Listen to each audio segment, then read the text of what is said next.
3 men slapped my wife in broad daylight right in front of our home, and they had no idea who they were messing with. They wore cheap tactical vests, fake badges, called themselves HOA enforcement, and thought they could intimidate a schoolteacher with violence. That sound, the sharp crack of a hand against Julia's face, echoed through our quiet Florida neighborhood like a gunshot, and it lit something inside me I hadn't felt since Afghanistan. It started like any other Tuesday morning. Our street looked like a postcard, palm trees swaying just right, lawns trimmed to perfection. Sprinkler systems hissing in unison. Julia was out front, kneeling in her white cotton shirt, tending the tulip bed she loved so much. That's when she spotted it, a bright yellow violation notice plastered on our fence. I watched her from the kitchen, coffee in hand, as she read it out loud. Fence, height, violation flag, display. Violation compliance required within 72 hours. The nonsense went on like some suburban court-martial. I shook my head. 3 tours overseas survived ambushes and IEDs, only to come home and fight rulers' regulations and neighbors obsessed with 2-inch measurements.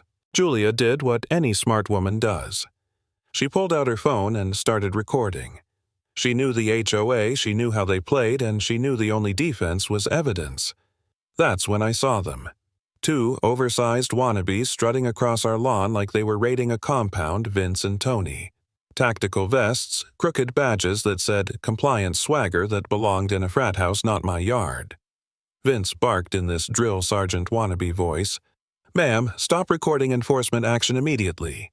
Julia didn't flinch. She just kept her phone steady. Then it happened. Tony reared back and slapped her across the face hard. Her phone flew cracked on the grass, but kept recording, bless Apple. Julia stumbled, hand on her cheek, eyes wide with shock. She didn't cry. My wife doesn't cry. But I saw the red handprint blooming on her skin, and that's when something in me snapped. I stepped out screen door, slamming behind me like a rifle shot.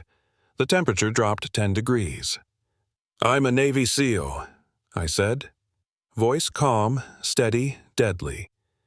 "You just assaulted my wife. Bad decision." My stance changed. Wait. Balanced muscles coiled, and suddenly their bravado wilted. Vince lunged clumsy like a bar bouncer on payday. I sidestepped, pivoted, and he tripped hard over the steps, smashing his face. Tony swung wild haymakers. I ducked, let gravity and his stupidity do the work. He tumbled into the sprinkler jaw, cracking on the concrete, drool spilling like a toddler's. They were groaning in my yard, and I hadn't even broken a sweat. But then I saw it, Vince's phone lying on the grass, glowing with a message. "Boss lady, use force if needed." Signed, J, 2 minutes before they showed up. I didn't need a crystal ball. J stood for Jennifer Allen, the queen of our HOA, a suburban tyrant wrapped in pearls and control issues. I called 911, reported the assault, but my gut told me this wasn't over, and I was right. The very next day, Jennifer launched her counterattack. Not with fists, not with thugs this time, but with gossip. Suddenly, whispers floated around mailboxes and sidewalks. Chuck Morgan's unstable. Military vet with PTSD. Dangerous. I'd seen that tactic before halfway across the world. Psychological warfare. She was planting seeds of doubt, turning my neighbors into wary onlookers. And it worked. People started avoiding me. Even Carl, the guy I thought was solid, looked at me like I was a ticking bomb. For a while, I wondered if she was right. Maybe I was dangerous. Maybe I'd crossed a line when I put Vince and Tony down as hard as I did. Julia kept reminding me I acted in self-defense, but lying awake at night replaying Carl's nervous glances, Jennifer's smug smile, it ate at me. For a moment, I considered walking away, letting Jennifer win, keeping my head down. I'd faced enemies with AKs and explosives, but somehow this woman with a clipboard was breaking me. And then Julia showed me her phone. She had the entire neighborhood meeting, recorded the same meeting where Carl had praised me, called me restrained, a good man. Proof that his later testimony in court claiming I threatened him and his family was a lie. The betrayal stung, but it also lit a fire. Jennifer wasn't just playing dirty, she was manufacturing lies. That wasn't something I could walk away from. That was something I had to crush. We weren't alone.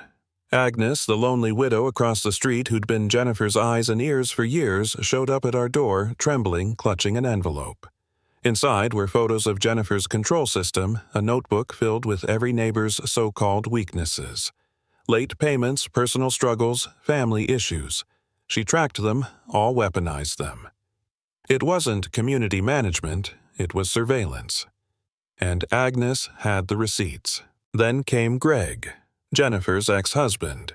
He looked like hell but carried himself like someone who'd seen combat too. At a diner, he slid me recordings of Jennifer's drunk phone calls slurring confessions about hiring the fake cops, bragging she'd teach that SEAL's wife a lesson. He had bank statements too, HOA funds funneled into private enforcers' intimidation services. That was it. The pieces fell into place.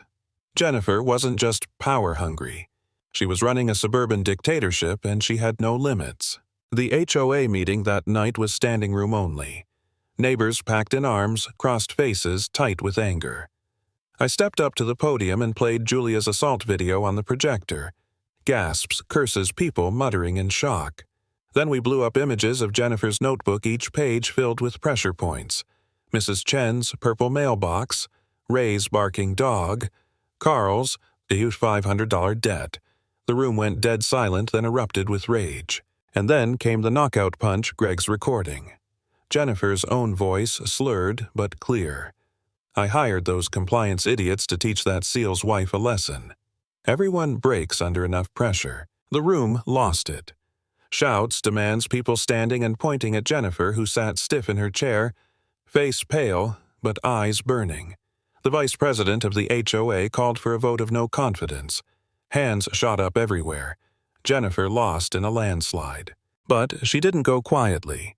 She grabbed the mic, screeching, "You fools, I built this community. Without me, property values will tank. Crime will explode.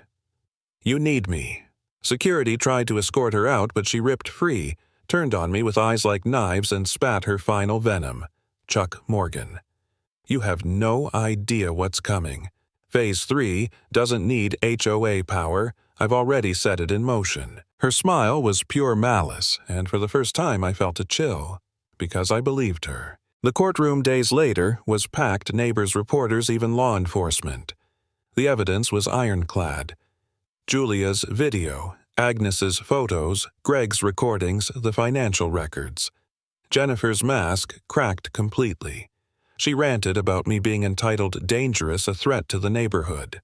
But her words dug her own grave. Then the final blow landed.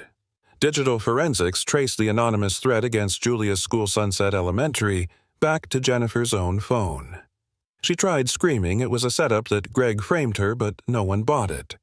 The judge read out the charges: harassment, intimidation, assault by proxy witness, tampering, terroristic threats against a school, and Jennifer Allen, queen of the HOA, finally fell. As deputies cuffed her and dragged her out, she was still shrieking about Phase 3, about unfinished plans, about how we'd all regret crossing her. But no one listened anymore.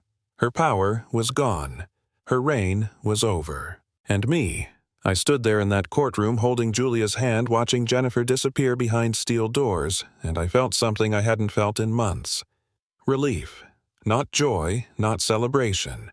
Just the heavy weight lifting off my chest, replaced by the steady calm of knowing justice had finally caught up. Never underestimate how far someone will go when given a taste of power, and never forget that the only way to stop a bully is to stand up and fight back.